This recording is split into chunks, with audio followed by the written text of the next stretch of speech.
ورحمة الله وبركاته. الحمد لله الأكرم الذي خلق الإنسان وكرم وعلمه من البيان ما لم يعلم، فسبحان الذي لا يحصى امتنانه باللسان ولا بالقلم، ونشهد أن لا إله إلا الله وحده لا شريك له، ونشهد أن سيدنا وسندنا وحبيبنا وحبيب ربنا وطبيب قلوبنا ومولانا ومرشدنا محمدا عبده ورسوله، أرسله بالحق بشيرا ونذيرا وداعيا إلى الله بإذنه وسراجا وقمرا منيرا. أما بعد، فأعوذ بالله من الشيطان الرجيم. بسم الله الرحمن الرحيم. وقل جاء الحق وزهق الباطل إن الباطل كان زهوقا. وقال النبي صلى الله عليه وسلم: طلب العلم فريضة على كل مسلم. وقال النبي صلى الله عليه وسلم: خيركم من تعلم القرآن وعلمه.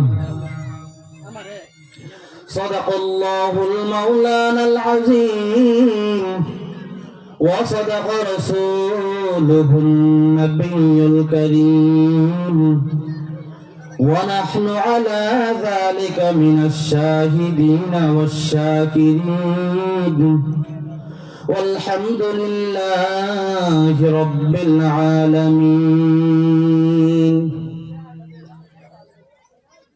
এক চশমে জাগান গাফিল যা শাহ নবাশি,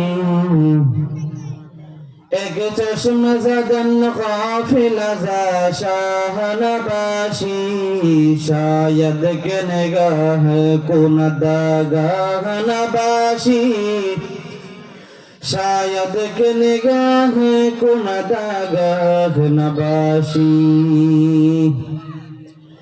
एक चश्मे ज़दन गाफिल ज़ा शाह नबाशी, शायद के निगाह को नदागाह नबाशी, शायद के निगाह को नदागाह नबाशी।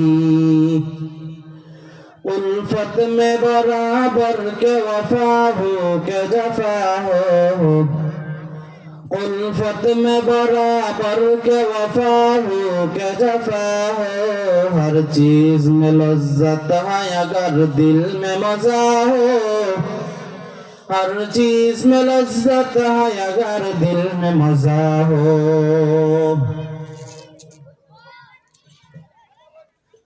হযরত রুকাইয়া রাদিয়াল্লাহু তাআলা আনহু বালিকা মহিলা মাদ্রাসার উদ্যোগে এক বিশাল আয়োজিত উক্ত আয়োজন উপস্থিত হবেন দেশ বরেণ্য আলেম উলামায়ে কেরাম এবং আজকের মাহফিলের সম্মানিত সভাপতি, প্রধান অতিথি, বিশেষ অতিথিবৃন্দ। আল্লাহ পাক সকলকে আশার মধ্যে বরকত দান করুন, সকলে বলেন আমিন। আমরা প্রত্যেকে মালিকের দরবারে শুকরিয়া আদায় করি যে আল্লাহ পাক মহান আমাদেরকে দীর্ঘ 1 বছর পরে সকল মানুষ থেকে যাচাই বাছাই করে নির্বাচিত করে পবিত্র একটি বাগান, জান্নাতের বাগানের মতো একটি বাগানে আসার বসার তৌফিক দান করেছেন। সেজন্য সকলে মালিকের দরবারে শুকরিয়া আদায় করি আলহামদুলিল্লাহ। আল্লাহ পাক রব্বুল আলামিনের দরবারে আমাদের সবচাইতে বড় শুকর হলো আল্লাহ পাক রব্বুল আলামিন আমাদেরকে সুস্থ রাখছেন। কারণ সুস্থতার কত নিয়ামত আমি আর আপনি এখন বোঝার ক্ষমতা যোগ্যতা রাখি না। এখন যদি আমি আপনি পঙ্গু হসপিটালে যাই, তখন আমরা বুঝবো সুস্থতার কত বড় নিয়ামত। আল্লাহ পাক রব্বুল আলামিন আমাদেরকে সুস্থ রাখছেন। আলোচনার সংক্ষিপ্ত সময়, আজকে যিনি এই আলোচনা এত সুন্দরভাবে এতদিন কষ্ট করে আজকে এই মাহফিলের আয়োজন করেছেন, আমার উস্তাদ তুল্য মাওলানা মাসুম হুজুর, আল্লাহ পাক ওনার জীবনের মধ্যে হায়াতের মধ্যে বরকত দান করুন, সকলে বলেন আমিন। আল্লাহ পাক ওনার চলাফেরাটাও যেন নবী মুহাম্মদ সাল্লাল্লাহু আলাইহি ওয়াসাল্লামের অনুসরণে ইত্তেবা মতো চলার তৌফিক দান করেন, সকলে বলেন আমিন। আজকে আমি আলোচনা করার জন্য একটি আয়াতে কারিমা তেলাওয়াত করেছি। এই আয়াতের উপরে কিছু তরজমা করে কিছু ব্যাখ্যা দিয়ে বয়ান শেষ করে দেব ইনশাআল্লাহ। আমি আয়াতে কারিমা তেলাওয়াত করেছি হইল ওয়াকুল জাআল হক ওয়া যাহাকাল বাতিল ইন্নাল বাতিলা কানা যাহুকা। আল্লাহ পাক রব্বুল আলামিন বলেন, সত্য একদিন আসবে আর যেটা বাতিল মিথ্যা এটা একদিন রহিত হয়ে যাবে। আল্লাহ পাক সত্যের বিজয় আমাদেরকে প্রত্যেকটা কাণ্ডে কাণ্ডে পায়ে পায়ে আল্লাহ পাক আমাদেরকে দিতেছেন। কেমন ভাবে দিতেছেন এটা বোঝানোর জন্য আমি একজন সাহাবাই কেরামের জীবনে টান দিই। আল্লাহর নবী সাল্লাল্লাহু আলাইহি সাল্লামের একজন সাহাবী, তিনি ঈমান গ্রহণ করে নাই। নবীজি সাল্লাল্লাহু আলাইহি সাল্লাম যখন মক্কায় বসবাস করতে শুরু করলেন, কালিমার দাওয়াত মানুষকে যখন দিয়া মক্কায় নবী পাক সাল্লাল্লাহু আলাইহি সাল্লাম বসবাস করেন, এমন মুহূর্তে মক্কার মধ্যে পুরা মানুষ গবেষণা শুরু করলো, হাইরে মুহাম্মদ কি শুরু করছে, এতদিন এর থেকে ভালো মানুষ আর নাই, আজকে এই মুহাম্মদ কি শুরু করলো, আজকে মুহাম্মদের মনে হয় পাগল হয়ে গেছে। অথচ আল্লাহ পাক রব্বুল আলামিন আমার নবীজির উত্তম চরিত্রের ব্যাপারে ব্যবহার, আল্লাহ নবীর মস্তিষ্কের ব্যাপারে আল্লাহ পাক রব্বুল আলামিন সার্টিফিকেট দিয়ে দিয়েছেন। এই নবীকে নিয়ে এত বড় গুজব ছড়াইয়া দিলেন। দেখেন এই গুজবের মধ্য দিয়ে ওয়াকুল জাআল হক ওয়া যাহাকাল বাতিল ইন্নাল বাতিলা কানা যাহুকা, এই আয়াতের পূর্ণ রূপ নবী সাল্লাল্লাহু আলাইহি সাল্লামের যুগ থেকে প্রকাশ পেয়ে আসতেছে। একদিন একজন ছেলে ছোট্টকালে তার মা মারা গেছে, বাবা আরেকটা বিবাহ করলো, বাবাও মারা গেল। তখন এই ছোট্ট বাচ্চাটাকে সতীর মা বোঝা মনে কইরা তার চাচাদের ঘরে দিয়ে আসতো। চাচার ঘরে থাকতে থাকতে লালিত পালিত হইতে হইতে বয়স যখন 16-17 বছর হয়ে গেল, এই সময় একদিন জিজ্ঞাসা করলেন, চাচা আমি আপনার কাছে একটা কথা জিজ্ঞাসা করতে চাই। চাচা বলে, বাতিজা তুমি আমার কাছে কি জিজ্ঞাসা করবে, এত আক্ষেপ নিয়ে কেন বলতেছো বাতিজা? তখন এই বাতিজা বললেন, চাচা পুরা মক্কা মদিনার মধ্যে খালি একজন ব্যক্তিকে নিয়ে গবেষণা চলে, সেই ব্যক্তি হলো মুহাম্মদ, আব্দুল্লাহর পুত্র মুহাম্মদ। এই মুহাম্মদের ব্যাপারে আপনার বক্তব্য? তখন ওই চাচা বলল, বাতিজারে এই মুহাম্মদের ব্যাপারে বক্তব্য যারা, এটা আমার গোপনে কইতে হবে, প্রকাশ্যে বললে উপায় নাই। বলে, চাচা আপনি গোপনে বলে দেন। বলে, এই মুহাম্মদের চেয়ে ভালো লোক এই পৃথিবীর মধ্যে কোনোদিন আসে না, আমার চোখে পড়ে না, আর কোনোদিন পড়বে বলেও আমি সাক্ষী দিতে পারছি না বাতিজা। তিনি তখন বললেন, চাচারে আপনি যদি এই বিশ্বাস নিয়ে এতটুকু ভালো বোঝেন, তাহলে আপনি কি জন্য এই ব্যক্তিটার ইত্তেবা করেন না, অনুসরণ কেন চাচা আপনি করেন না? চাচা ডাক দিয়া বললেন, বাতিজারে এই মুহাম্মদ ভালো লোক, কথা সত্য, এই মুহাম্মদের প্রত্যেকটা কাজ সত্য, কিন্তু আমি এই ব্যক্তিটার অনুসরণ করতে পারি না। কারণ হইল আমার বাপ দাদার ধর্মের মধ্যে আমি চুনকারি মারতে পারবো না, আমি মানুষের কাছে কলঙ্কিত হইতে পারবো না, আমি খারাপ কাজগুলো ছাড়তে পারবো না, এই কারণে আমি এই ব্যক্তির অনুসরণ করতে পারবো না। বলে, চাচা আমি সব ছেড়ে দিলাম, আমি পড়ে নিলাম লা ইলাহা ইল্লাল্লাহু মুহাম্মাদুর রাসূলুল্লাহ সাল্লাল্লাহু আলাইহি ওয়াসাল্লাম। তিনি পড়ে নিলেন কালিমা। চাচা বললেন, বাতিজা তুই বের হয়ে যা। বলে, চাচা আমি বের হয়ে যাব, আমি মানতে পারলাম। বলে, বাতিজা তুই এইভাবে যেতে পারবি না, তোকে ছোট থেকে লাস্ট পর্যন্ত এই পর্যন্ত তোকে আমি যত কিছু দিয়েছি সব কিছু আমার কাছে ফেরত দিয়ে তোর যেতে হবে। বাতিজা বললেন, চাচা নেন সব কিছু আপনি নিয়ে যান, আমার কামাই থেকে আমি আপনাকে দিয়ে দিলাম, যান আপনার ঋণ পরিশোধ করে দিলাম। চাচা আপনি কি এখন আমার সব কিছু পেয়েছেন? চাচা ডাক দিয়ে বললেন, ভাতিজা রে, তোমার সব কিছু পাইছি, তোমার পরনের লুঙ্গিটা আমি পাই নাই, তোমার পরনের লুঙ্গিটা তুমি আমাকে খুলে দিয়া যাও। সাহাবী মানুষ, 17-18 বছরের যুবক মানুষ, লজ্জা শরমের ব্যাপার, লজ্জা শরম আছে না নাই? এই ছোট্ট সাহাবী তখন যুবক মানুষ, তরল মানুষ বললেন, চাচা এই লুঙ্গিটা কি না দিলে হয় না? চাচা বললেন, ভাতিজারে এই লুঙ্গি কেন? আমি তোকে যত সম্পদ দিয়েছিলাম সব আবার ফিরাইয়া দিব, তোকে আরো বাড়াইয়া দিব, আরো তোকে আমি লালন পালন করব, কিন্তু তুই এই ব্যক্তির অনুসরণ ছেড়ে দে। কেমনি রে তুই আমার ঘরে বসবাস করে, আমার ঘরে থাইকা তুই আজকে আমার ধর্মের মধ্যে চুনকালি মাইরা চলে গেলি? তিনি তখন আল্লাহর কাছে ডাক দিয়ে কি বলতেছেন, প্রভু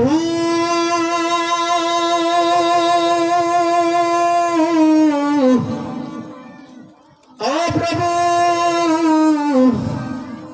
আল্লাহ গো, ছোট্ট কালে আমার মা মারা গেল,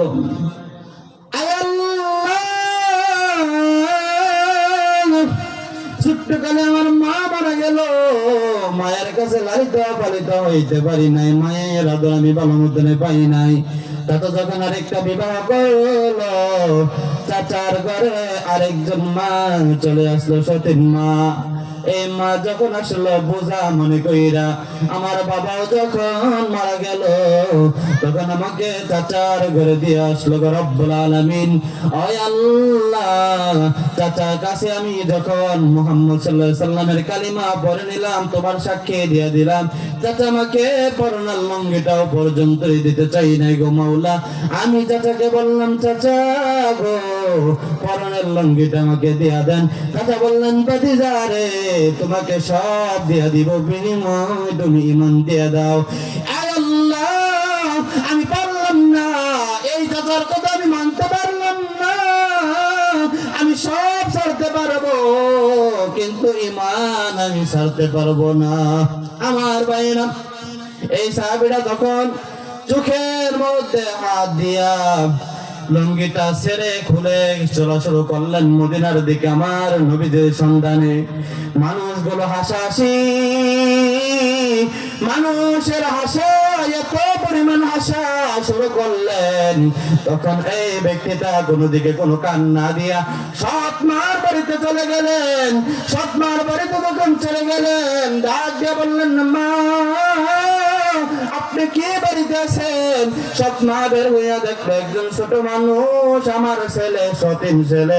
এরপরে অবস্থা কেন? তোর পরনের মধ্যে কোনো কাপড় নাই। এই অবস্থা দেখা চোখের মধ্যে এইভাবে হাত দিয়ে বলল, কে রে বেটা, কি চাস? তখন ছেলে ডাক দিয়ে বললেন, মারে ঈমান গ্রহণ করার কারণে পরনের লুঙ্গিটা আমি পাই নাই গো মা। ওই মা, আপনি যদি আমার একটু মায়া করতেন, আমারে আপনি পরনের লুঙ্গির মতন যদি আমার লজ্জাস্থান ঢাকার কোন সুযোগ দিতেন মা গো, কোন কাপড় দিয়া দেখেন আমাকে সহযোগিতা করা যায় কিনা। আমার ভাইরা, মা তখন সারা দিলেন না। আব্দুল্লাহকে ডাইকা বললেন, আব্দুল উজ্জাকে ডেকে বললেন, ও আব্দুল উজ্জা, তোমার পরনের লুঙ্গির মতন কোন কাপড় আমার কাছে নাই, তবে দেখি কোনো কিছু আছে কিনা। যখন এই কথা বললেন, এই কথা বলার পরে আব্দুল্লাহ আল্লাহর কাছে হাত ধরে বললেন, আল্লাহ, আমার আপন মা যদি থাকতো কোনদিন আমার এইভাবে তাড়াইয়া দিত না। আয় আল্লাহ, আমার মা আমাকে তাড়াইয়া দিত না। এই সতীন মার কাছে আমি পাইলাম না। কিছুক্ষণ পরে সতীন মা বের হয়ে আসতেন একটা সিরা কম্বল নিয়া। আব্দুল্লাহ খুশি হইয়া ডাক দিয়া বললেন, মা আপনি কি এই সিরা লুঙ্গিটা আমার জন্য এনেছেন, কম্বলটা আমার জন্য এনেছেন? মা ডাক দিয়া বললেন, না রে আব্দুল উজ্জা, এই লুঙ্গিটাও এই কম্বলটাও তোমার জন্য না, তোমাকে আমি সম্পূর্ণটা দিতে পারবো না, অর্ধেকটা দিব। অর্ধেকটা যখন ছেড়ে দিলেন, ছেড়ে দেওয়ার পর আব্দুল উজ্জা কিছু না বইলা মায়ের কাছ থেকে নিয়া লজ্জাস্থানটাও রাখতে পারেন নাই। এইভাবে আস্তে আস্তে কইরা আমার নবীজির দরবারে যাবেন। আমার নবীজির পথে যখন রওনা দিলেন, একটা পর্যায়ে আমার নবীজির কাছে সন্ধান পায়া মসজিদে নববীর বারিন্দার মধ্যে বসা আল্লাহর নবী সাল্লাল্লাহু আলাইহি ওয়াসাল্লামের সাথে 70 জন সাহাবী আসহাবে সুফফার মধ্যে থাকতেন। এই সাহাবীদের মধ্য থেকে একজনকে ডাক দিয়ে বলেন, ও সাহাবী, তুমি যাও গিয়ে দেখো। একজন সাহাবী উঠে গিয়া দেখো বাহিরে কোন সাহাবী কান্না করতেছে।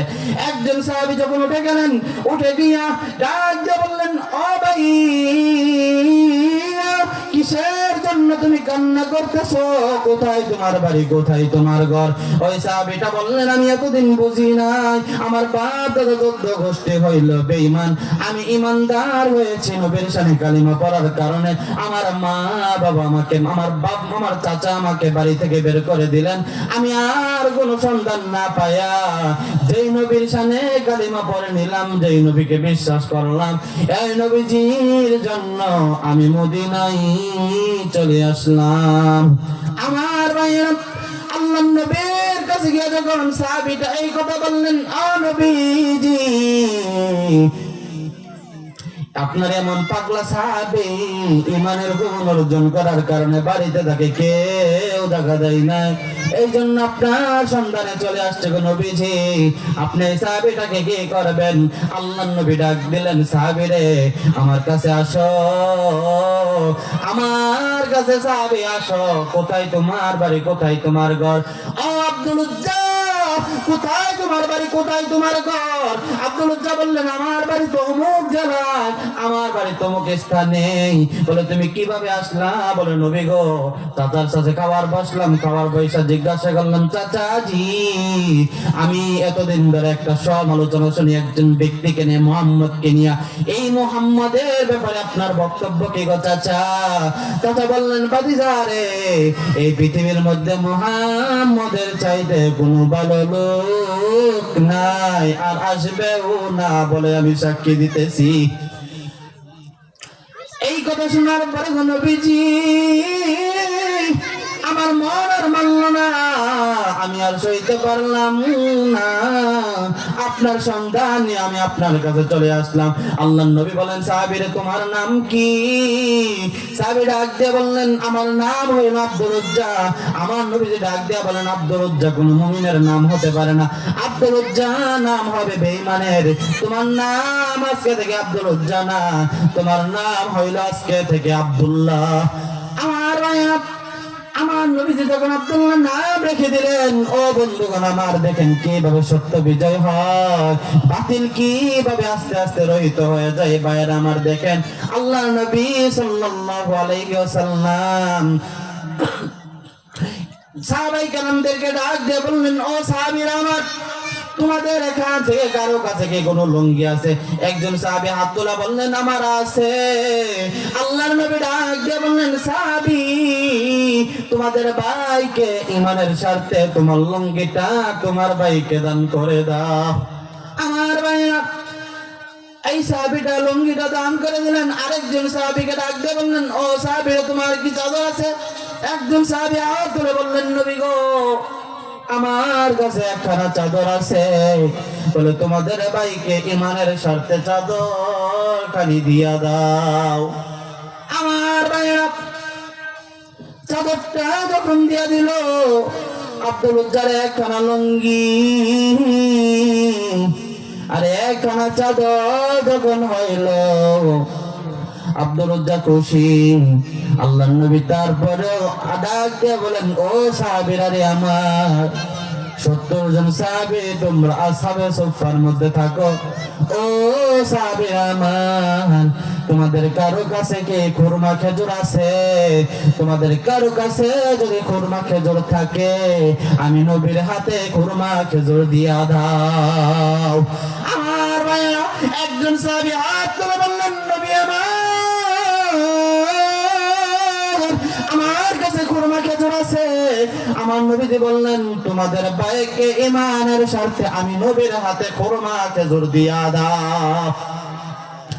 এই সাহাবী ডাক দিয়ে বললেন, নবী আমার, চাদরওয়ালা যদি চাদর দিতে পারে এই আব্দুল্লাহর হাতে, লঙ্গিওয়ালা যদি লঙ্গি দিতে পারে আব্দুল্লাহর হাতে, আমি খুরমাওয়ালা কি খুরমা খেজুরটা আব্দুল্লাহর হাতে দিতে পারতাম না?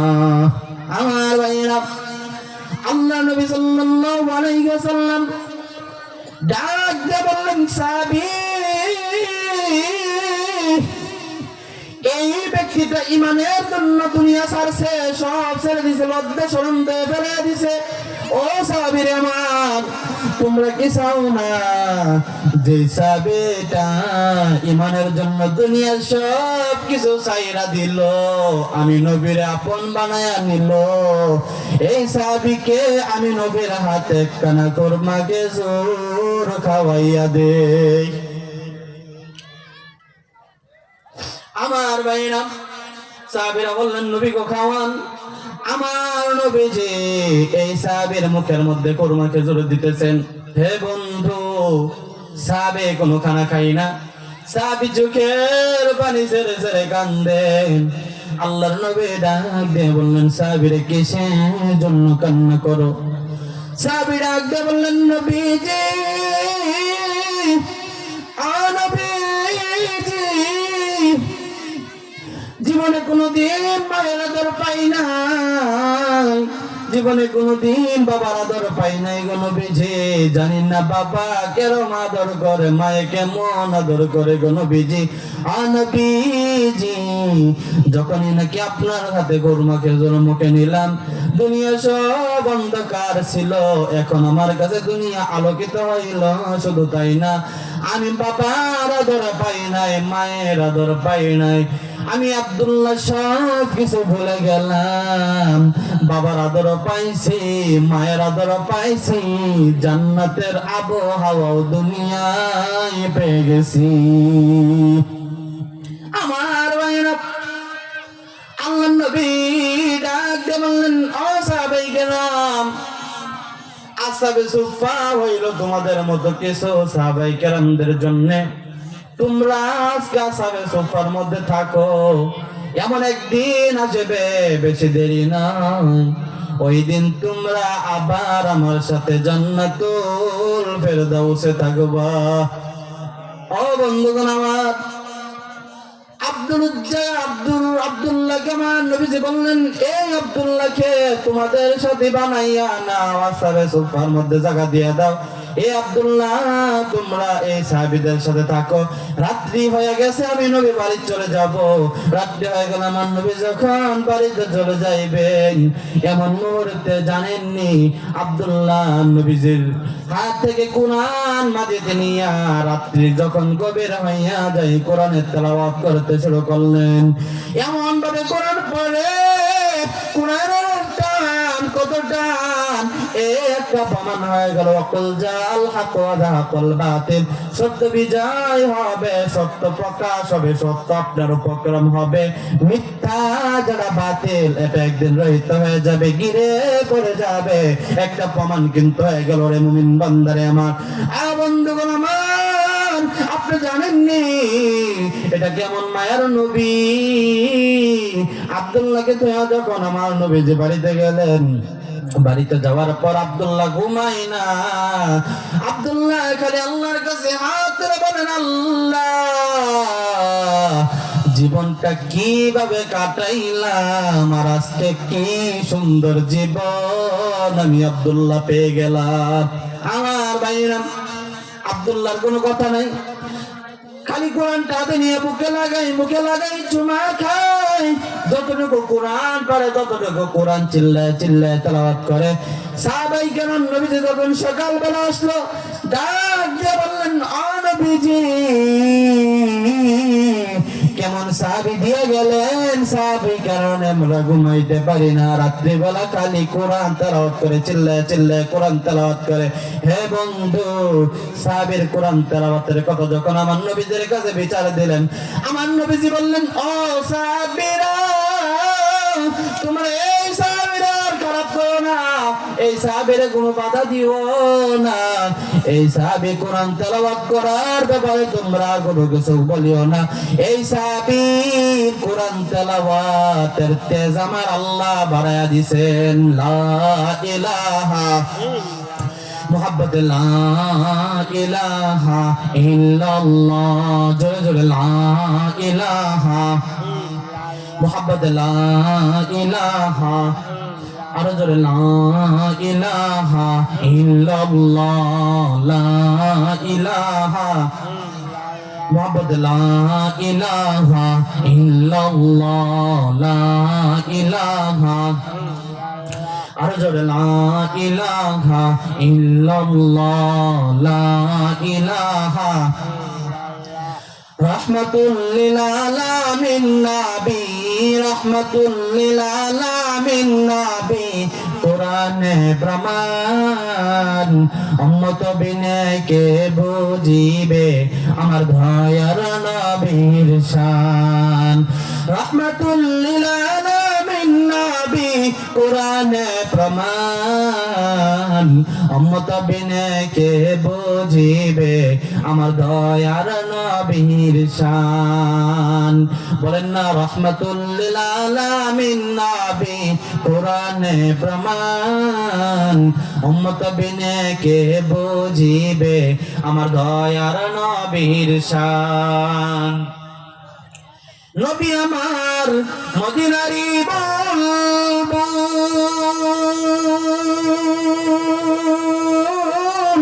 আমার আল্লাহ প্রেম করিয়া নামটি দিলেন হাবিবে রাসূল। নবী আমার মদিনারি বুলবুল, আমার আল্লাহ প্রেম করিয়া নামটি দিলেন হাবিবে রাসূল। সেই নবীকে ভুল বুঝিলে, সেই নবীজির সুন্নত মানিলে থাকবে না ঈমান। আশিক বিনে কে বুঝিবে আমার দয়ার নবীর শান। লা ইলাহা মুহাম্মদ, লা ইলাহা, আর জোরে লা ইলাহা মুহাম্মদ, লা ইলাহা ইল্লাল্লাহ, লা ইলাহা, জোরে জোরে লা ইলাহা ইল্লাল্লাহ, লা ইলাহা, আর জোরে লা ইলাহা। ভাইজান রিক্সা চলে না চালক ছাড়া, নৌকা চলে না মাঝি ছাড়া, তেমনি ভাবে দুনিয়া চলে না আল্লাহ ছাড়া, মুমিন চলে না জিকির ছাড়া। লা ইলাহা মুহাম্মদ, লা ইলাহা, আর জোরে লা ইলাহা ইল্লাল্লাহ, লা ইলাহা মুহাম্মদ, লা ইলাহা ইল্লাল্লাহ, লা ইলাহা। বহু দূরে মদিনা, আমরা কেমনে যাব মদিনা।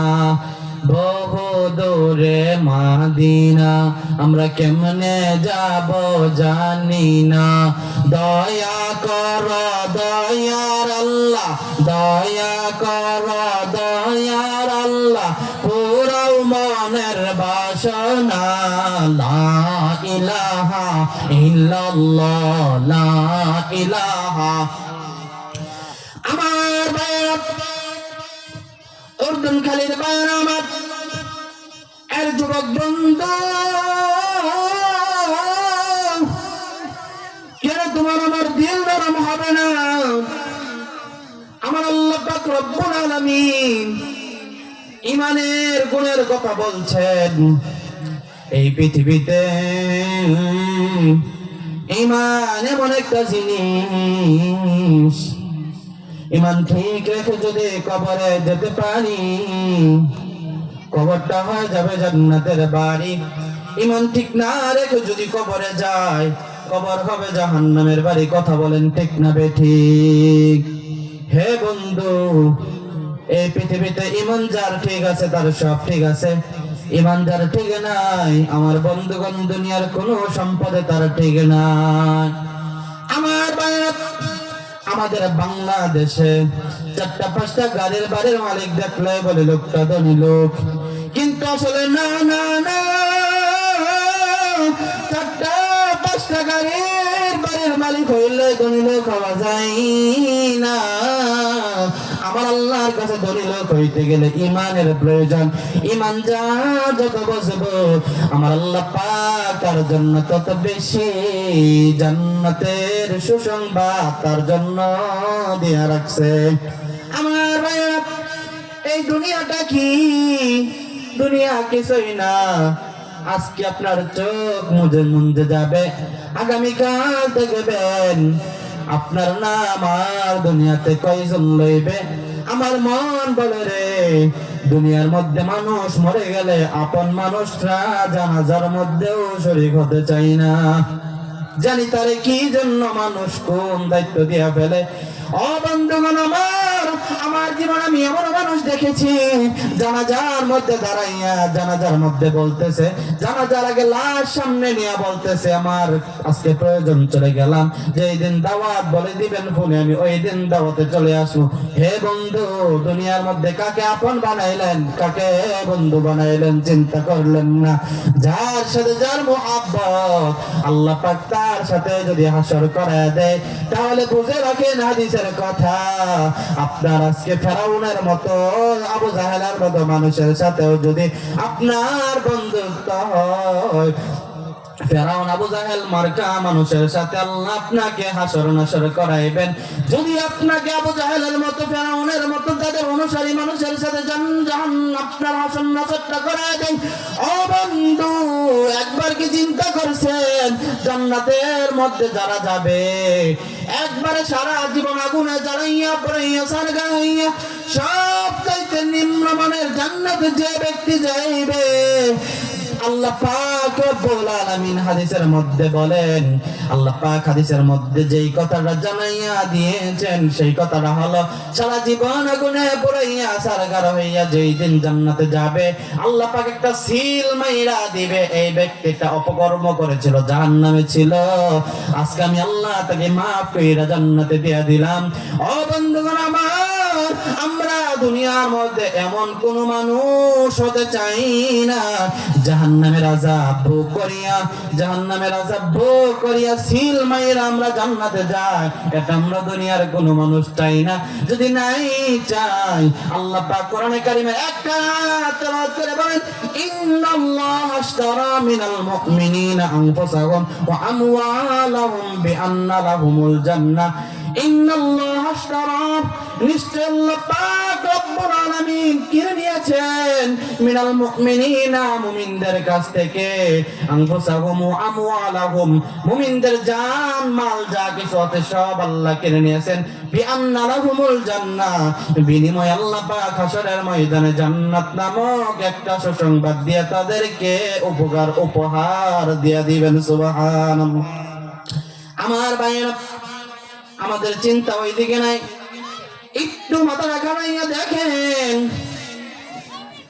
আব্দুল উজ্জার মতো একজন মানুষ, যার পরে বাড়িতে মধ্যে কোনো মুসলমানিতা নাই, কোনো ইমানদার নাই, এত বেঈমান মানুষ থেকে কিভাবে জান্নাতে চলে গেল? যদি তার মতন হইতে পারেন, দেখেন আমার নবীজি তার জন্য কত সুসংবাদ আল্লাহর কাছে সুপারিশ করলেন। আমার নবীজি ডাক দিয়ে বললেন, ও সাহাবায়ে কেরাম, আমি নবীজি যুদ্ধের জন্য যাব, তোমরা যে যা কিছু পারো আমি নবীজি একটা রুমাল বিছাইয়া দিলাম, এই রুমালের মধ্যে দিয়ে দাও। সমস্ত সাহাবায়ে কেরাম যে যা পারেন, একটা লুঙ্গি দিয়েও যদি সাহায্য করতে পারেন, একটা রুমাল দিয়েও যদি সাহায্য করতে পারেন, একটা খেজুর দিয়েও যে যা সাহায্য করছেন সবাই কিন্তু সব সাহায্য করেছেন। বন্ধুগণ আমার, এই কথা একটু চিন্তা করে দেখেন, সমস্ত সাহাবী সব কিছু দিল কিন্তু আব্দুল উজ্জা কোনো কিছু দিতে পারলো না। আব্দুল্লাহ আমার নবীজির সামনে দাঁড়াইয়া ডাক দিয়ে বলেন, আ নবীজি, আমি আব্দুল্লাহ কোনো কিছু দিতে পারলাম না, আমি নবীজি আপনার কাছে আমার জীবনটা দিয়া দিলাম, আপনি নবীজি আমার জন্য দোয়া কইরা দেন, আমি কাফেরদের সাথে ইসলামটাকে যুদ্ধ করে বিজয় করিয়া জান্নাতের ময়দানে আমি যেতে চাই। আমার ভাইরা আমার, আমার নবীজি বললেন, আব্দুল্লাহ রে, তুমি কি যুদ্ধের জন্য চাও? ও ভাইয়েরা আমার, যারা আমার বয়ানটা শুরু থেকে শেষ পর্যন্ত শুনেছেন, এই বয়ানের উপরেও যদি আমল করে চলতে থাকেন, দেখবেন আল্লাহ পাক আপনার দুনিয়া সব কিছু উজ্জ্বল করে দিবেন, খারাপ দিকগুলো আপনার বন্ধ করে দিবেন। অল্প কিছুক্ষণের মধ্যে বয়ান শেষ করে দিব বন্ধুগণ আমার, একটু মনোযোগ দিয়ে শুনেন। আমার নবীজি ডাক দিয়ে বলেন, আব্দুল্লাহ রে, তুমি কি শহীদ হতে চাও? তুমি কি যুদ্ধ করতে চাও? আব্দুল্লাহ বলেন, নবী গো, যুদ্ধ করার জন্য আমি এসেছি, যুদ্ধ না করে আমি কবরে যেতে চাই না।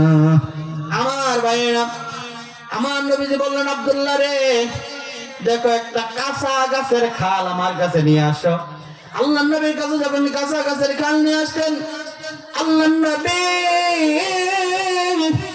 এই খালটা ধরে বললেন, ও সাহাবীরা রে, এদিকে আসো, তোমাদের সবাইকে নিয়ে দোয়া করব।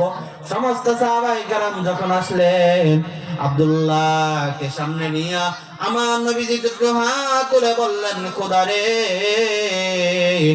দুনিয়ার সব কিছু তুমি আব্দুল্লাহর জন্য দিয়া দাও। দুনিয়ার যত জান্নাত আছে, যত কিছু আছে, সব কিছু তুমি আব্দুল্লাহর জন্য কবুল করে নাও।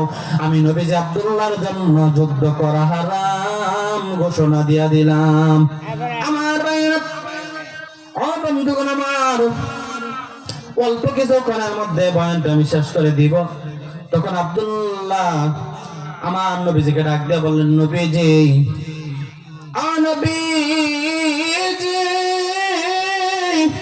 আমি আপনার কাছে শুধু দোয়া চাইলাম, জান্নাতে যাওয়ার জন্য আমি আপনার কাছে দোয়া চাইলাম।